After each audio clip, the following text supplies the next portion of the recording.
asyarata sanatan. Yang pertama yaitu sempurnanya umur 15 tahun bagi laki-laki wal unsa dan perempuan. Wal ihtilamu, dan yang kedua mimpi basah lidzakari bagi laki-laki wal unsa dan perempuan. Mimpi basah litis isinina karena umur 9 tahun. Wal haidu, yang ketiga haid fil unsa pada perempuan litis isinina karena umur 9 tahun. Faslun hadza faslun syurutu ijza'il hajari. Adapun syarat-syaratnya bersuci menggunakan batu. Sama niatun itu ada 8. Ayyakuna bisalah sati ahjari. Pertama, hendaknya dilakukan dengan 3 buah batu. Wa ayyukiya al-mahal. Yang kedua, hendaknya dibersihkan tempatnya. Wa alla yajifa, dan yang ketiga hendaknya jangan sampai kering apa an-najis najis. Wala yang takila, dan yang ketiga jangan sampai berpindah apa najis. Wala yang ro'a, dan yang keempat dan jangan sampai ketemu alaihi atas najis apa al-khurun najis yang lain. Wala yujawiza, yang kelima, dan jangan sampai melewati sofatahu lipatan duburnya man wa hasyafatahu dan hasyafahnya man. Wala yusibahu, dan jangan sampai ke najis apa ma'un air. Wa antakuna, dan yang terakhir yaitu hendaknya ada apa al-ahjaru batu-batu tersebut tohiratan itu suci. Nah, di sini tadi yang pasal selanjutnya melanjutkan dari yang kemarin tentang alamatul bulughi.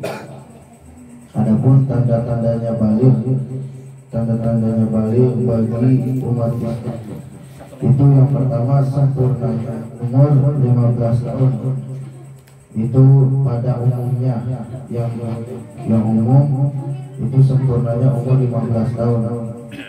Pasti kalau misalkan sudah umur 15 tahun dijamin pasti sudah mimpi basah. Udah.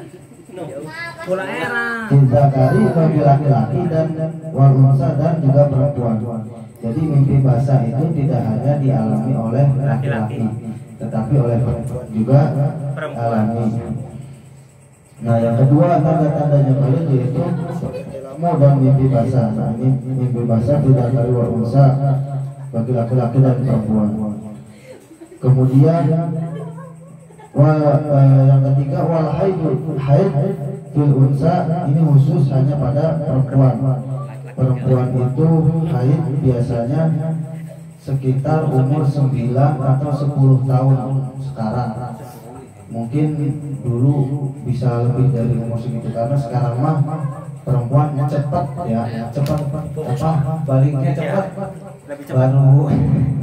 Baru kelas 4 kelas 5 aja udah ada yang haid biasanya. Ya entah mungkin emang pergaulan dan juga yang lainnya bisa jadi itu menjadi penyebab seorang perempuan cepat keluar haid. Kemudian pasal selanjutnya syurutu ijza'il hajar. Adapun syarat-syaratnya bersuci menggunakan batu. Jadi ini dilakukan ketika memang tidak ada air untuk bersuci. Jadi bersuci tersebut bisa dilakukan menggunakan batu. Itu sama niatun ada 8, syaratnya ada 8. Yang pertama ayyakuna bisalah sati ahjarin. Hendaknya bersuci dilakukan dengan menggunakan 3 buah batu.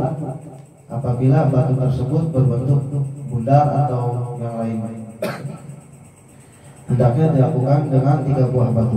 Atau bisa jadi dilakukan dengan 1 buah batu, akan tetapi batu tersebut memiliki beberapa sisi. Itu bisa dilakukan dengan menggunakan 1 buah batu. Jadi yang pertama, contoh kalau misalkan dilakukan dengan menggunakan 1 buah batu itu dioleskan dulu sisi yang pertama. Dioleskan kiri atas bawah. Setelah itu dilanjutkan dengan sisi kedua dan yang ketiga. Nah itu apabila masih belum bersih bisa dilakukan selanjutnya, dilakukan ulang lagi. Wa ayyun ya al mahalu, dan hendaknya tempatnya najis itu bersih.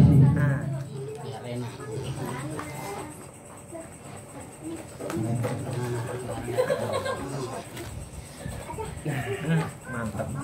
Dan hendaknya tempatnya najis itu bersih, tidak melewati garis-garis atau tidak melewati dari lubangnya najis tersebut, dari tempat keluarnya najis tersebut.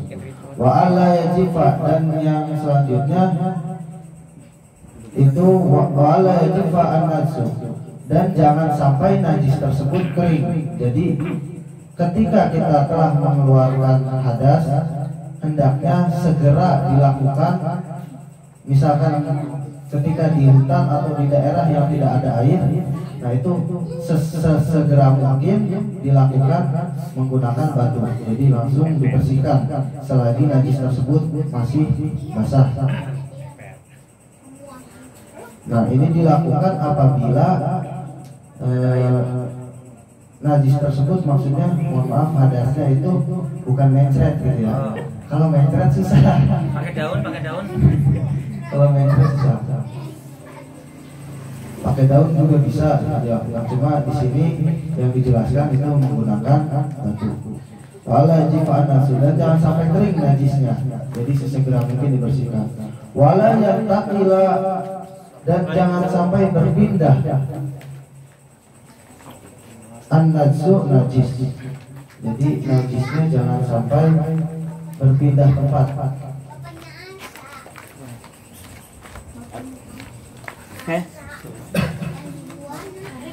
Jadi jangan sampai najisnya tersebut berpindah tempat. Setelah kita berhadas, tiba-tiba najis tersebut terkena ke kaki atau terkena ke bagian paha. Nah itu jangan sampai terjadi seperti itu. Nanti yang ada bagian kaki atau paha kita juga ikut terkena najis dan harus dibersihkan. Wala yaqa'a alaihi, dan jangan sampai kedatangan atas najis tersebut apa akharun najis yang lain. Jadi misalkan kita lagi BAB, mohon maaf contohnya lagi BAB, itu jangan sampai air kencing tersebut terkena ke bagian belakang, ke bagian dubur. Jangan sampai najis yang lain tersebut itu datang ke najis yang sedang dibersihkan itu. Jangan sampai ketempelan najis yang lain. Wala yujawiza sofhatahu. Nah di sini wala yujawiza sofhatahu, dan jangan sampai melewati apa sofhatahu, lipatan duburnya seseorang. Jadi seseorang itu pasti, mohon maaf, di dalam duburnya itu ada, di luarnya itu ada lipatan-lipatannya biasanya. Di luarnya ada lipatan-lipatannya. Nah jangan sampai si hadas tersebut mengenai ke lipatan-lipatan dubur tersebut. Kalau misalkan sampai terkena ke lipatan terus sampai apa melewati dari lipatan tersebut sampai ke bagian luar dubur, itu bisa menyebabkan najis yang lain. Nah, itu harus dibersihkan dengan menggunakan air, tidak bisa menggunakan batu. Wahasyafatahu, dan di sini dijelaskan ketika buang air kecil. Nah, di situ juga buang air kecil juga sama. Jangan sampai melewati hasyafahnya seseorang. Jadi jangan sampai terkena ke bagian bawahnya, terkena telurnya itu. Jangan sampai kena bagian bawah. Jangan sampai terkena bagian bawah. Kalau misalkan udah terkena bagian bawah, otomatis harus dibersihkan dengan air, tidak bisa dibersihkan dengan batu. Wala yusibahu ma'un. Selanjutnya jangan sampai kena air. Wala yusibahu ma'un, dan jangan sampai najis tersebut terkena air. Jadi air dari yang lain itu air pancuran atau air apa. Kalau misalkan emang niat kita ingin membersihkan dengan menggunakan batu, pokoknya jangan sampai ada air yang nempel ke najis kita. Gitu. Wa antakuna al-ahjaru tahiratan. Dan yang selanjutnya hendaknya batu-batu tersebut itu suci. Maksudnya suci itu sudah dibersihkan terlebih dahulu. Contoh ngambil batu dari jalan, itu dielap dulu, digosokin ke kain atau apa yang sampai bersih, baru digunakan batu tersebut. Kemudian faslun, ada faslun, ada pentingnya satu pasal furudul wudu'i. Adapun beberapa fardu wudu. Sittatul itu ada 6. Al awal ada pun yang pertama, an-niyatu niat. Asalnya ada pun yang kedua yaitu ghuslul wajhi, membasuh wajah. Asal itu ada pun yang ketiga itu ghuslul yadaini, membasuh kedua tangan. Ma'al mirfaqaini, serta kedua sikut. Ar-rabi'u ada pun yang keempat itu massu syai'in, mengusap sebagian atau sesuatu minar ra'si, daripada kepala atau rambut. Ra'sun itu kepala, minar ra'si dari kepala. Al-khamisu ada pun yang kelima ghuslur rijlaini, membasuh kedua kaki, ma'al ka'baini, serta kedua mata kaki. As-sadisu ada pun yang keenam yaitu at-tartibu, tertib. Fardu wudu di sini yang pertama yaitu an-niyatu, niat. Jadi niat itu dilakukan bukan ketika kita memulai berkumur. Jadi berkumur itu, berkumur dan istinsyak atau menghirup air ke hidung itu salah satu dari sunnahnya wudu. Akan tetapi kalau misalkan fardunya wudu itu langsung ke muka. Jadi setelah niat, yang namanya niat yaitu an-niyatu qasdul fi'li, ya, qasdul fi'li qasdul syai'in muqtaranan bi fi'li, yaitu menyengaja berbuat sesuatu dibarengi dengan pekerjaannya tersebut. Jadi ketika kita akan melaksanakan wudu, niatnya nawaitu wudu ali rabbil hadasil asghari fardhu langsung sambil membasuh sambil membasuh muka. Jadi muqtaronan bi fi'lihi, berbarengan dengan melakukan perbuatan tersebut. Niat, kemudian langsung ghuslul wajhi, membasuh wajah itu 3 kali berturut-turut.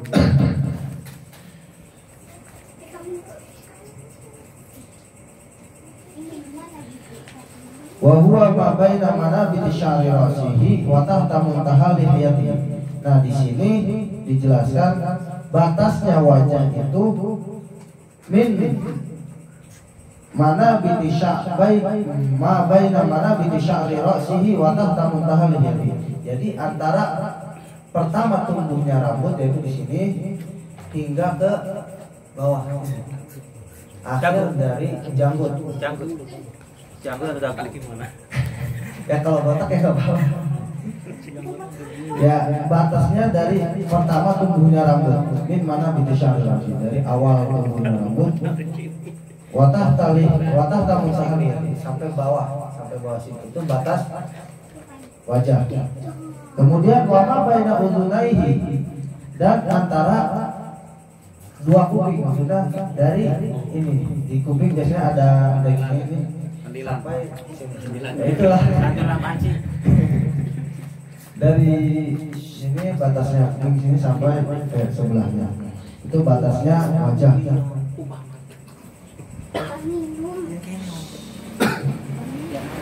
Kemudian fardu wudu yang ketiga yaitu asalisu ghuslul yadaini, membasuh kedua tangan ma'al mirfaqaini, serta dua sikut. Itu sampai sikut berarti dilakukan secara 3 kali berturut-turut, diulangi 3 kali berturut-turut. Ar-rabi'u adapun yang keempat mashu syai'in minar ra'si, membasuh suatu perkara minar ra'si dari kepala. Maksudnya itu kalau emang ada rambutnya ya dibasuh rambutnya, tapi kalau botak ya kira-kira sekira-kira. Kadang ada beberapa pendapat yang membasuh seluruhnya, jadi dari depan ke belakang kemudian ke depan lagi. Ada yang seperti itu. Ada juga pendapat yang hanya cukup dibasuh di depan saja. Kemudian yang kelima, ghuslur rijlaini ma'al ka'baini, membasuh kedua kaki sampai mata kaki. Itu batasnya. Kalau misalkan mau lebih, mau sampai lutut, itu juga nggak apa-apa. Yang penting batas minimalnya sampai mata kaki. Fardu wudu itu ada 6, yang pertama niat, yang kedua membasuh wajah, yang ketiga membasuh kedua tangan hingga sikut, yang keempat mengusap salah satu bagian dari kepala, yang kelima membasuh kedua kaki, yang keenam itu tertib. Jadi jangan dilakukan, jangan pengennya tangan dulu, pengennya kaki dulu, jangan gitu. Harus tertib dari awal niat sampai ghuslur rijlaini ma'al ka'baini. Kemudian di sini faslun hada faslun. Adapun ini satu pasal, an-niyatu, adapun niat itu qasdu syai'i, menyengaja berbuat sesuatu, muqtaronan bi fi'lihi. Tadi seperti yang dijelaskan, niat itu memulai sesuatu dengan dibarengi perbuatannya, berniat melakukan sesuatu dengan dibarengi perbuatannya. Wa mahalluha, dan adapun tempatnya niat itu al-qalbu, ada di dalam hati. Wa talaffudzu biha, dan adapun mengucapkan niat itu sunnatun, sunnah. Nah, di sini kemudian dijelaskan lagi bahwa waktuha, adapun waktunya niat itu inda ghusli awwal juz'in minal wajib, ketika membasuh pertama kali bagian daripada wajah. Ini dijelaskan berarti niat ketika berwudu. Contohnya dijelaskan niat ketika berwudu itu bagian pertama dari wajah ketika berwudu. Niat berbarengan dengan niat. Berarti sambil mengucurkan air ke wajah, sambil membaca niat tersebut. Niat itu tempatnya di dalam hati, sedangkan dilafadzkannya itu hanya sunnah. Wa tartibu, dan tertib. Allah yuqaddima udwan ala udwin. Kemudian harus tertib dan tidak mendahulukan bagian yang satu atas bagian yang lain. Itu seperti halnya fardu yang keenam daripada fardu wudu, yaitu at-tartibu, tertib. Kemudian faslun hada faslun, adapun ini satu fasal. Al-ma'u, adapun air itu qalilun, ada yang sedikit, wa katsirun, dan ada yang banyak. Al-qalilu, adapun air yang sedikit itu madunal qullataini, kurang dari 2 kulah. Wal kasiru, dan adapun air yang banyak itu kullatani, 2 kulah. Fa'aksara, atau bisa jadi lebih dari 2 kulah.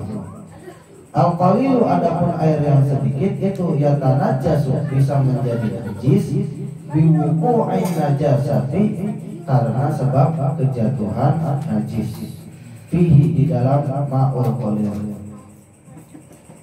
Wa illam yataghayyar, dan walaupun air tersebut tidak berubah, baik itu rasanya, baik itu warnanya, baik itu baunya, sekalipun air itu tidak berubah.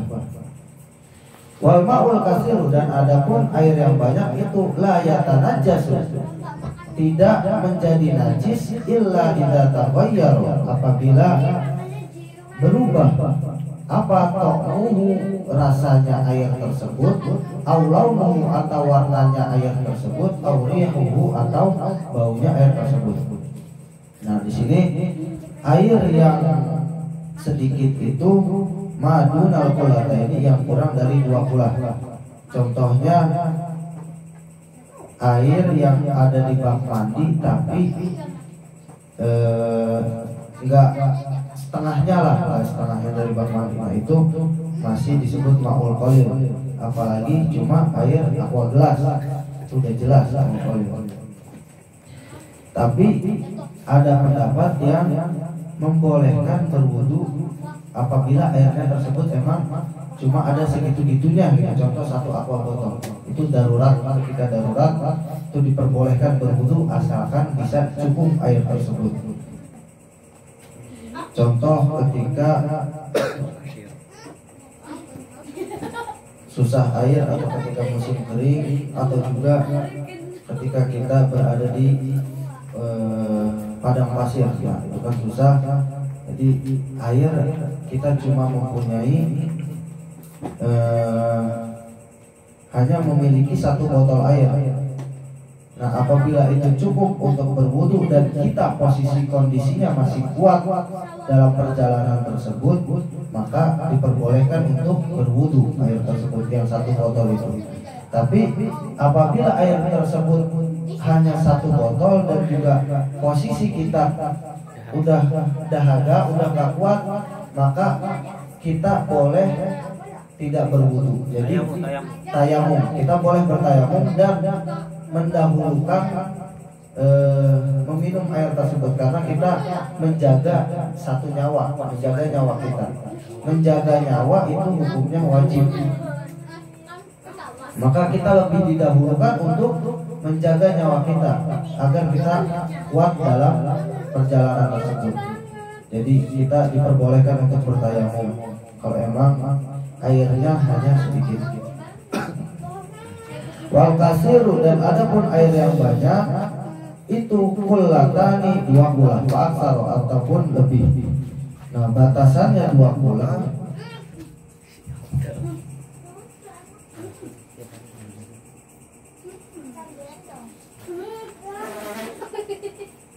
Yaitu wa qadrahuma bil wazni khamsami'ati ridlin bil Baghdadi. Jadi 500 liternya orang Baghdad itu ketika zaman dulu. Atau mungkin kalau di kita itu ukurannya 60 kali 60. Sebenarnya 2 kula itu kalau misalkan hitungan di kita beda dengan hitungan Baghdad ya. Hitungan di kita itu kurang lebih airnya 60 kali 60 cm itu bak mandi. Kalau bak mandi itu udah hitungan 2 Jadi kedalamannya 60 cm itu berarti kalau itu airnya harus penuh. Kedalamannya 60 cm itu harus penuh. Al-qalilu, adapun air yang sedikit itu yatanajjasu, bisa menjadi najis biwuqu'in najasati, karena sebab kejatuhan najis. Nah, najisnya tersebut yakinan, yang kelihatan fihi, di dalam air tersebut. Wa illa tatabayyar,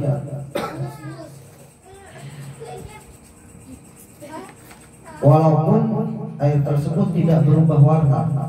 Jadi contoh kita ada air segayung, air tersebut sudah kejatuhan najis, kejatuhan tai cicak. Nah, air tersebut sudah tidak bisa digunakan lagi.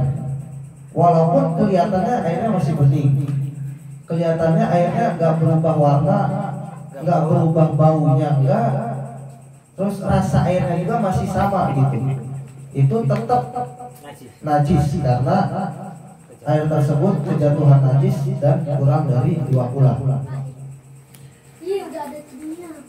Wal ma'ul katsir, dan sedangkan air yang banyak itulah yatanajjas, tidak menjadi najis air tersebut illa idza taghayyara, apabila berubah, kecuali apabila berubah apa ta'muhu, rasanya air tersebut, au launuhu, atau warnanya air tersebut, au rihuhu, atau baunya air tersebut. Nah, di sini contoh biasanya kalau di Jawa itu bak mandi sering diisi ikan ya. Ya. Biasanya sering diisi ikan. Karena iwake. Ada ikan. Nah itu Bagus. apabila air tersebut lebih dari 2 kula maka dan apabila dirasakan diminum gitu sedikit itu tidak berubah rasanya masih seperti air biasa atau baunya masih seperti air biasa atau warnanya masih seperti air biasa itu tidak menjadi najis. Biasanya walaupun ada ikan kan kadang ikan suka berak di situ gitu, di bak di situ. Itu kalau misalkan airnya tersebut tidak berubah 3 perkara tadi itu masih bisa digunakan untuk wudhu. Faslun ayhada faslun mujibatul husli.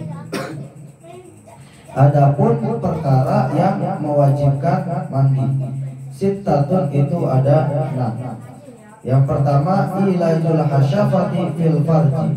Ini masuknya hasyafah ke dalam farji atau berhubungan badan.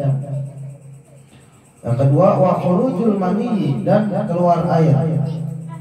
Wal haidu yang kemudian haid wan nifasu dan nifas wal wiladatu dan lahiran wal mautu dan mati. Perkara yang mewajibkan mandi itu yang pertama tadi ilajul hasyafah fil farji. Jadi masuknya hasyafah ke dalam farji itu hanya dilakukan untuk orang-orang yang sudah menikah. Yang belum jangan dulu. Jangan aja. Jangan dulu. Termasuk Gus jangan. Jangan. Sabar nih. Sabar. Kemudian wa khurujul mani. Dan yang kedua keluarnya air mani. Di sini dijelaskan wa khurujul mani ay mani syakhsun nafsahu. Maninya orang tersebut. Al khariju minhu awal marrah fil yaqdati. Itu ketika pertama kali keluar. Mani yang pertama kali keluar. Fin naumi atau juga ketika mimpi basah. Biasanya fin naumi di dalam tidur ketika mimpi basah. Min tariqatil mu'tadi atau juga di sini disebutkan wa khurujul mani tersebut selain daripada yang pertama kali keluar ketika mimpi basah, di sini dengan dipaksa atau bahasa kasarnya onani lah ya, itu juga mewajibkan mandi. Nah, entahkah ulah era itu wa khurujul mani walaupun dengan dipaksa itu juga harus mandi, mewajibkan mandi. Wal haidu, kemudian haid ini bagi perempuan apabila sudah suci maka diwajibkan untuk mandi. Wan nifas sudah nifas, wal wiladatu dan lahiran. Lahiran juga apabila sudah bersih, sudah darahnya sudah bersih, sudah tidak keluar lagi, nah itu diwajibkan untuk mandi. Wal mautu dan mati. Nah, mati ini masa ia mau mandi sendiri? Jadi kalau wal mautu itu khusus dimandikan. Kecuali kalau misalkan orangnya yang hidup di dunianya itu pengen sakar PDW, jadi nggak mau dibantuin sama orang lain, ya udah kalau misalkan emang mati ya mandi sendiri, sok lah. Jadi kecuali orang yang kayak gitu udah biarin aja suruh mandi sendiri. Kalau misalkan orang yang kayak gitu, ya tetap lah kita memandikan. Faslun furudul husli isnan. Furudul husli isnan. Adapun fardunya mandi wajib itu isnani ada 2. An-niyat yang pertama niat, ini bukan mandi wajib, mandi biasa. An-niyat yang pertama niat wa ta'mimul badani dan meratakan ke seluruh badan bil ma'i dengan air. Jadi pertama mandi itu membaca niat kalau emang mandi wajib membaca niat mandi wajib nawaitul ghusla li rabbil hadasil akbari li rabbil hadasil akbari fadlillahi ta'ala. Kemudian watamimul badani dan meratakan air ke seluruh tubuh, diawali dengan bagian yang kanan terlebih dahulu. Bagian yang kanan terlebih dahulu, kalau emang udah rata, kemudian dilanjut bagian kiri.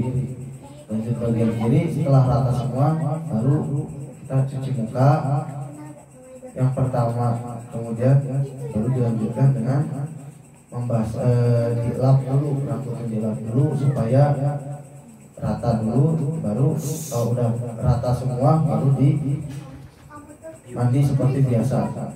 Nah, kalau mandi wajib itu harus sampai ke lubang-lubang juga, itu harus bersih, harus terkena air. Itu kalau mandi wajib harus terkena air semua, lubang-lubang.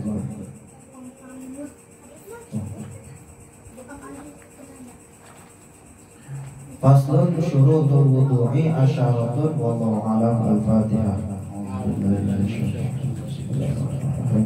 Alhamdulillahirabbil alamin arrahmanir rahim maliki yaumiddin iyyaka na'budu wa iyyaka nasta'in ihdinas siratal mustaqim. Assalamualaikum warahmatullahi wabarakatuh. Waalaikumsalam.